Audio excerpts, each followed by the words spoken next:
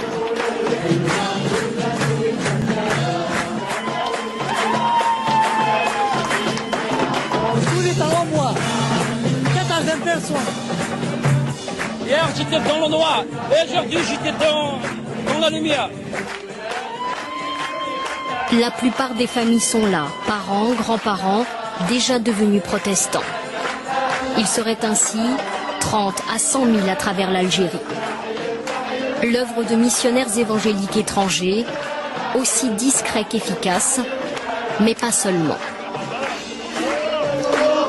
J'ai découvert Jésus à la télévision, ça m'a touché. Ça fait 2 mois que je suis convertie, comme mes enfants. 10 chaînes de télévision chrétiennes, ainsi les populations les plus reculées. C'est la force de l'offensive néo-évangélique en Algérie. Alléluia. Alléluia. Si ces convertis-là ont choisi d'afficher leur nouvelle foi, d'autres préfèrent rester discrets. Dans l'islam, renier sa religion, c'est encourir la mort, et cela porte un nom, l'apostasie.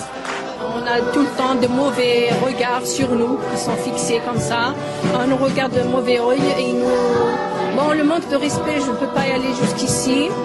Mais ils sont contre. Pour eux, on a renié la religion et on a oublié complètement nos racines. Cet homme, très inquiet de nous parler, était jusqu'à sa conversion un fonctionnaire très bien noté. C'est par la haine envers les chrétiens que j'ai perdu mon travail. Ils nous accusent de faire le prosélytisme, mais c'est archi fou. Mais c'est archi fou. Lui était directeur d'école. Sa vie a basculé un soir de Noël. Ce soir-là, muni d'armes blanches, des gens du village ont mené dans son logement de fonction une expédition punitive. Ils l'accusaient de célébrer Noël à l'école. Son fils se souvient. Le voisin nous a dit 2 ou 3 fois une phrase que je ne vais pas oublier. Il a dit ramenez-nous des terroristes et ne ramenez pas de chrétiens ici. Je me suis dit c'est la fin. Avec des armes blanches devant ma porte et moi j'ai cumé ma vie. Ils vont arracher la porte puis ils vont nous tuer là-dedans. Moi j'imaginais le pire, j'ai imaginé c'était un bain de sang qui va se passer là-bas.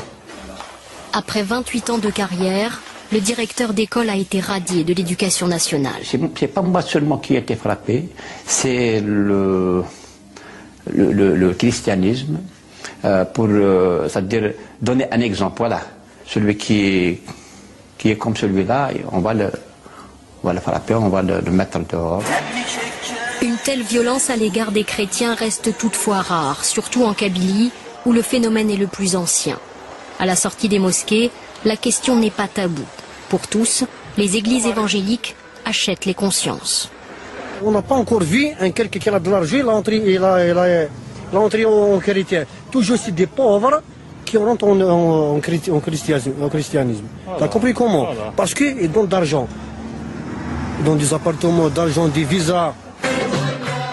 Le gouvernement algérien qualifie le phénomène néo-évangélique de néfaste. Il a adopté une loi qui punit le prosélytisme de peine de prison. Les églises la dénoncent comme une épée de Damoclès au-dessus de leur tête. Transporter plus d'une Bible dans son sac. Et tout à fait, c'est dommage. Et d'ailleurs, ça me rappelle, Alain Patrick, la vidéo que nous avons faite sur les chrétiens égorgés, brûlés. C'est une émission tellement douloureuse qu'on a faite il y a quelques jours. Donc voilà un détail tellement important par rapport à comment les chrétiens, les musulmans de plus en plus se convertissent au christianisme. Donc je te passe la parole peut-être si tu as quelque chose à ajouter par rapport à cette vidéo pendant que je prépare la prochaine. Oui, non, c'est extraordinaire hein, de voir vraiment dans ces pays-là, c'est une leçon en fait pour nous de voir comment les gens, au prix de leur vie, donnent leur vie, enfin, en tout cas consacrent leur vie au Seigneur. Nous, ici en Occident, nous avons encore la liberté justement de pouvoir pratiquer notre foi, mais nous sommes souvent beaucoup moins zélés que cela, parce que quelqu'un comme ça qui va se rendre dans une réunion, se réunir avec des bien-aimés, en fait c'est sa vie qu'il met en jeu à chaque fois qu'il se déplace pour aller se réunir pour aller dans des réunions de prière. Et ça devrait vraiment nous faire prendre conscience justement de la grâce que nous avons encore de pouvoir rendre culte à Dieu d'une façon totalement libre et nous pousser aussi surtout parce que eux là-bas, j'imagine qu'ils n'ont pas l'opportunité de pouvoir sortir pour évangéliser de manière ouverte comme ça. Ils doivent le faire sûrement par témoignage personnel, vraiment de façon très discrète et puis de façon à ne pas attirer l'attention. Ils ne peuvent pas lire leur Bible comme nous pouvons lire dans les transports en commun, par exemple. Donc nous devons vraiment voir ces exemples-là et essayer de profiter justement de la liberté que nous avons encore pour répandre le plus massivement possible l'Évangile. Voilà. Vidéo sans plus tarder.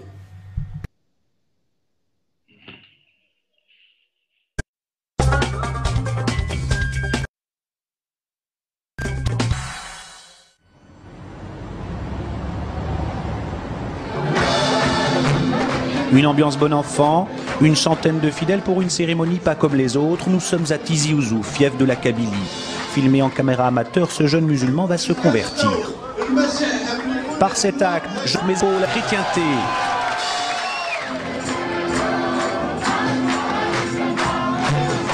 Sous les youyous d'encouragement, le baptême, censé introduire le fidèle de plein pied dans la foi chrétienne. Le voilà chrétien. Nous sommes un vendredi, jour de prière musulmane, mais ceux-là ont fait un tout autre choix. Ils ont adhéré au mouvement chrétien le plus actif à travers le monde, les évangélistes. Ici, la communauté revendique un nombre important de conversions et assume le prosélytisme.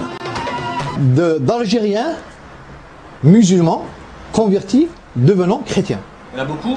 Énormément, pas beaucoup, énormément. Il y a eu 50 mosquées à Tizi Ouzou et 20 mosquées à Béjaïa qui ont été vidées à cause des conversions. Moi, ça me réjouit. Un nombre de conversions difficile à évaluer, mais un phénomène assez important pour que l'État réagisse par une loi qui régit le culte non de façon très stricte et réprime le prosélytisme. Résultat, 13 temples, dont celui-ci, ont été suspendus par les autorités en attendant de recevoir un certificat de conformité pour l'exercice de leur culte. Plus de 200 personnes ce jour-là réunies pour l'office. Les cantiques sont psalmodiés avec ferveur, en sey ou en amazigh, la langue berbère.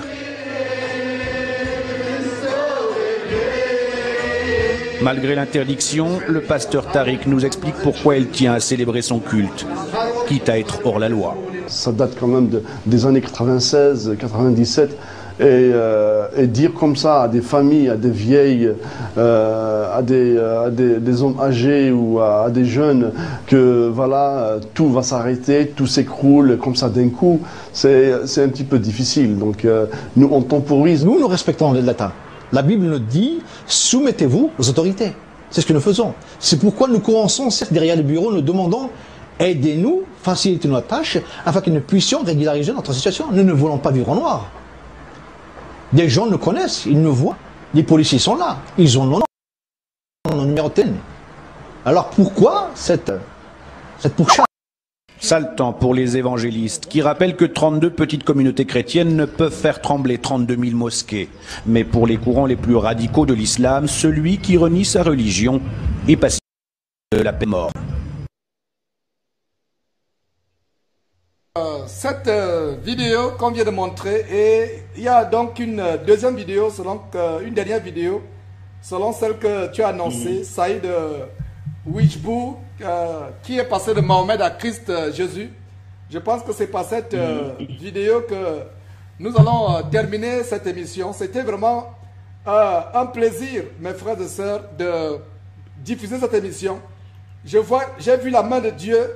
J'ai vu la main de Dieu vraiment tout au long de cette émission. Et vraiment, c'est une joie. Et pendant que j'apprête cette émission, j'aimerais tout simplement lancer un appel aux frères et sœurs de continuer à nous soutenir dans les prières. Je peux voir l'effet des prières, mes frères et sœurs. Nous sommes au front. Ce n'est pas facile ce que nous faisons. Donc, les prières, et je profite aussi pour remercier tous les frères et sœurs à travers le monde qui contribuent à ce que cette trompette puisse être puisse fonctionner. Et Alain Patrick, justement, il y avait la vidéo précédente où il parlait de télévision, qui publie même jusque dans les montagnes. Et j'ai encore ce témoignage de ce bien-aimé Emmanuel Dikwa, ce professeur de lycée du Nord Cameroun, extrême nord, la province du Tchad, qui suit Jésus-Christ TV en direct depuis le... Oh là là, c'est merveilleux. Donc vraiment, les prières, les soutiens, même les critiques, même les insultes, parce que c'est ça qui nous permet de nous examiner aussi, de vraiment chercher, de rechercher la face de Dieu. Donc vraiment, mes frères et sœurs, soyez tellement bénis. Je pense que cette vidéo est positionnée et c'est par elle que nous allons terminer afin que le peuple de Dieu soit édifié. Donc, merci encore, merci pour tout, mes frères et sœurs, au nom de Jésus-Christ. Donc, sans plus tarder, je passe à cette dernière vidéo avant qu'on ne se sépare. Toutes et à tous, salam alaikum, je suis très heureux d'être avec vous dans le cadre de ce petit témoignage que j'aimerais vous expliciter comment j'ai fait cette rencontre personnelle, moi, musulman, avec la personne de Yeshua al-Masih, Jésus-Christ.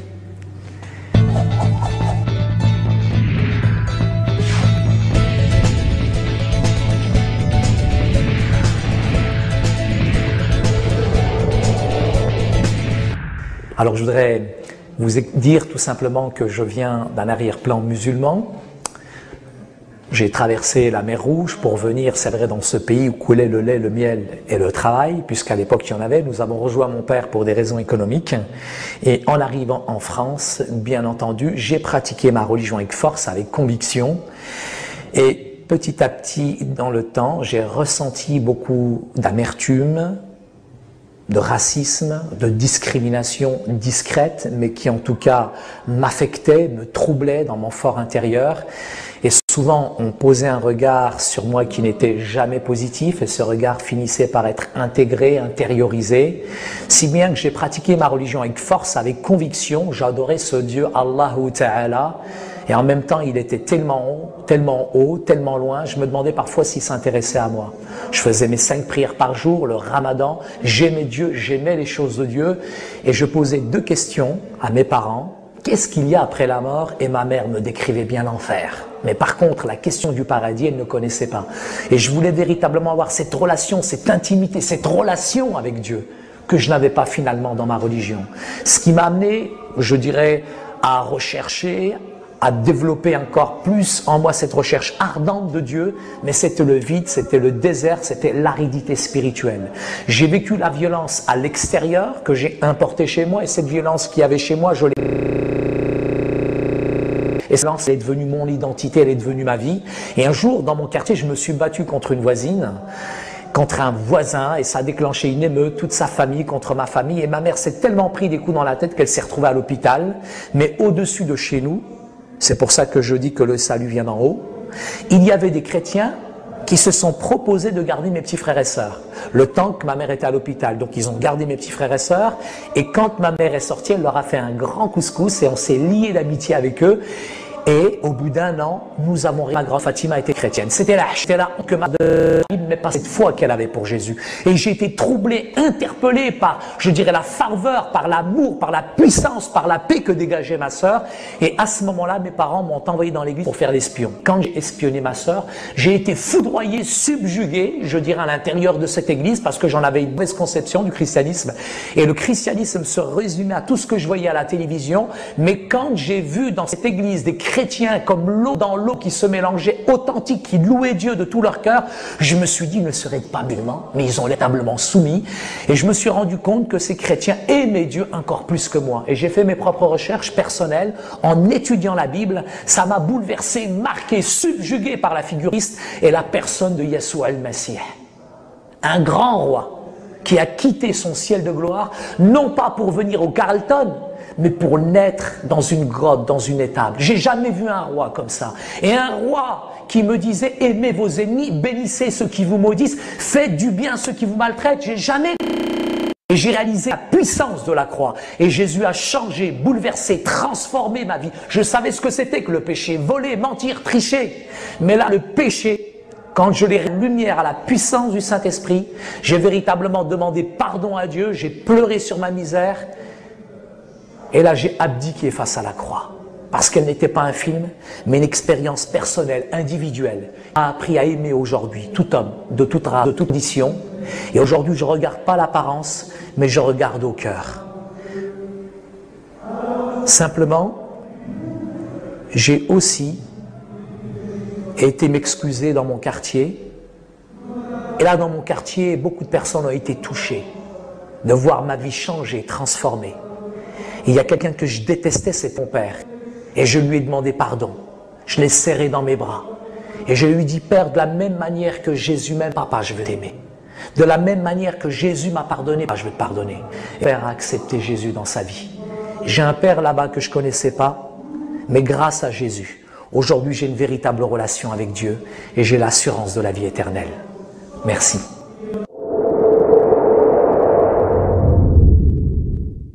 Qui que vous soyez, qui écoutez ce message, je vous invite vraiment à rentrer de ce que nous appelons une vraie repentance, qui amène à une vraie conversion et qui amène un fruit authentique dans votre vie.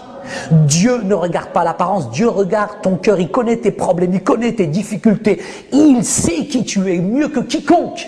Tu as été déçu, trompé peut-être par les gens dans le passé, mais aujourd'hui, si tu mets ta foi en Jésus-Christ, il peut véritablement changer, bouleverser ton cœur. Ya Rab, je veux faire cette prière en arabe. Barik ya Rab, ismek Yeshua al-Masih. Anta ya Rab qaddar ala kula shay. Ya Rab بدل القلب والحياة يا رب. باسمك يا رب. يا رب انت قدر على كل شيء. قدس يا رب. يا رب بدل القلب اعطينا الراحة. Oh Seigneur, il n'y a pas de mots. Voilà une télévision sœur. Télévision Bonne Nouvelle, j'ai retenu. Ce qui m'a intéressé d'abord à la fin, c'est le logo.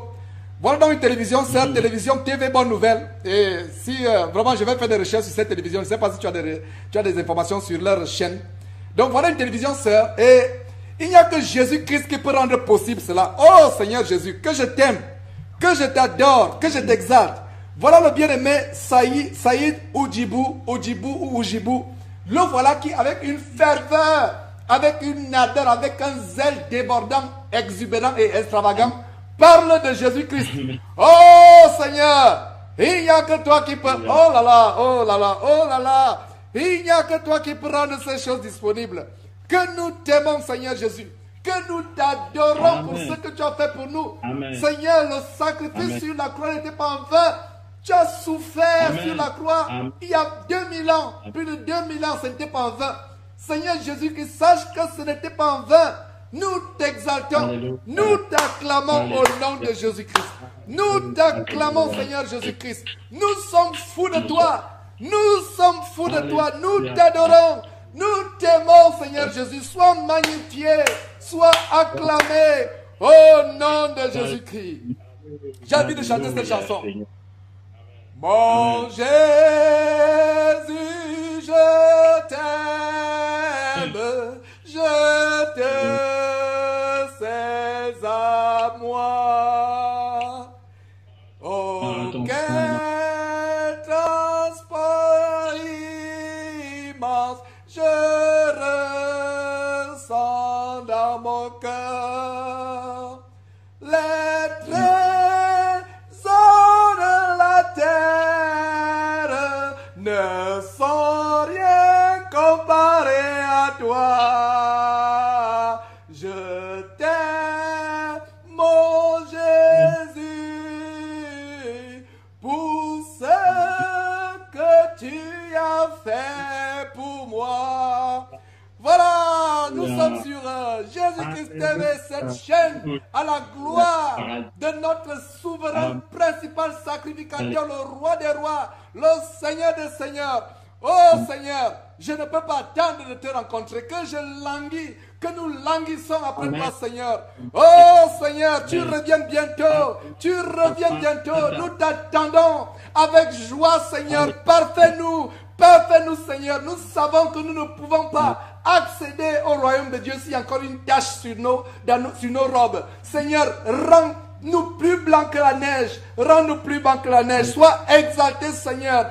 Parfait ce qui reste à parfait dans chacune de nos vies. Oh Seigneur, nous t'attendons. Donne-nous le courage Donne le courage à tous tes enfants qui t'aiment véritablement à travers le monde, qui sont radicaux pour ton évangile, qui sont fous de toi. Oh Seigneur, au nom de Jésus, merci pour Alain Patingandimoun, pour son épouse, pour leur progéniture. Merci de ce que tu caches leur vie en Christ Jésus. Oh Seigneur, merci. Merci Seigneur. Merci Seigneur. Merci pour tout ce que tu fais pour tous tes enfants. Merci pour ces juifs à travers le monde. Seigneur, merci comment tu continues à manifester ta puissance afin que plusieurs reviennent à toi. Merci pour les musulmans à travers le monde. Merci pour les musulmans. Seigneur, merci pour eux. Merci pour eux. Au nom de Jésus, nous te remercions pour tout ce que tu es en train de faire. Que ce soit en Iran, en Algérie, en Égypte et dans le monde arabe et à travers le monde, Seigneur. Tu ne veux qu'aucun homme périsse, mais que tous les hommes parviennent à la connaissance de ta vérité. Seigneur, sois magnifié au nom de Jésus. Je te pose la parole, frère, pour terminer cette émission. Alléluia. Nous rendons grâce encore au Seigneur pour tout ce qu'il a fait au travers de cette émission. Nous sommes humbles devant la parole de Dieu et nous reconnaissons vraiment la toute-puissance du Seigneur. Vous avez écouté, suivi cette émission du début jusqu'à la fin. Je crois que maintenant, aucun d'entre nous, qu'il ait le cœur aussi difficile, aussi braqué qu'il peut, nous avons démontré par la parole de Dieu. En tout cas, le Seigneur lui-même, par le biais du Saint-Esprit, a démontré qu'il est Dieu. Et si tu es tombé sur cette émission, sache que le Seigneur n'a pas parlé en vain. C'est vraiment parce qu'il veut te sauver. Que ceux vraiment qui vont tomber sur cette vidéo ou qui la suivent en ce moment, qui n'ont pas encore donné leur vie sincèrement au Seigneur, qui ne se sont pas encore repentis de leurs péchés, qui n'ont pas encore fait le demi-tour complet et donné leur vie au Seigneur pour avoir l'assurance de la vie éternelle, qu'ils puissent le faire le plus rapidement possible, confesser ses péchés, les abandonner totalement. Pour ceux qui sont déjà convertis, que tous ensemble nous puissions marcher jour après jour dans la sanctification, cherchant toujours de demander au Seigneur de nous laver, de nous purifier, de nous montrer ce qui n'est pas encore à sa gloire dans nos vies, afin que nous puissions le corriger et qu'il puisse venir nous trouver veillant sur nos robes pour qu'elles soient toujours blanches, comme il veut qu'elle soit, parce que le Seigneur a dit, il vient chercher une église sans tache ni ride. Continuons à prier pour les perdus, continuons à sortir, aller chercher dans la rue ceux qui sont encore perdus, parce que l'arche est grande, il y a encore beaucoup de place dans l'arche, mais le Seigneur ne peut faire le travail que là où c'est difficile. On a vu comme en Iran, mais dans nos pays où nous avons la liberté de faire le travail, c'est pas Jésus qui va descendre le faire, c'est nous-mêmes qui devons aller prendre les âmes, aller communiquer, donner la parole de Dieu à ceux qui ne sont pas encore sauvés. Prions pour nos familles. Les premiers cibles, c'est nos familles. Le Seigneur a dit, et vous serez mes témoins à Jérusalem, d'abord dans nos familles. Continuons à prêcher l'évangile. S'il y a certains de mes frères, de mes connaissances qui entendent ce message, qu'ils sachent que ce message-ci est en premier lieu pour eux déjà, pour ceux qui me connaissent personnellement, parce que la Bible dit qu'on en demandera beaucoup à ceux à qui il a été beaucoup donné. Nous avons vu au travers de ces messages comment le Seigneur nous a montré, nous a conduit dans sa parole pour nous faire réaliser combien il est puissant, combien il est grand, combien il est vivant. Et cela nous sera redemandé. Vraiment, mes bien-aimés, marchons dans les voies du Seigneur, attendons le son de la trompette qui va bientôt retentir. Que nous soyons prêts. Soyez tous et tous bénis au nom glorieux et puissant de Jésus-Christ. Amen. Oh Seigneur, merci, merci, merci, merci, merci, merci Seigneur. Voilà mes frères et sœurs, c'était une très très belle aventure. Je sais qu'il est minuit passé, je crois, en Europe, en France, en Belgique, en Suisse, en Allemagne. Et bientôt minuit au Cameroun, à Kailé, au Nord Cameroun, près du Tchad. Oh Seigneur, que c'est merveilleux. Donc voilà mes frères, c'est tout ce qu'on avait pour aujourd'hui. Plaise à Dieu.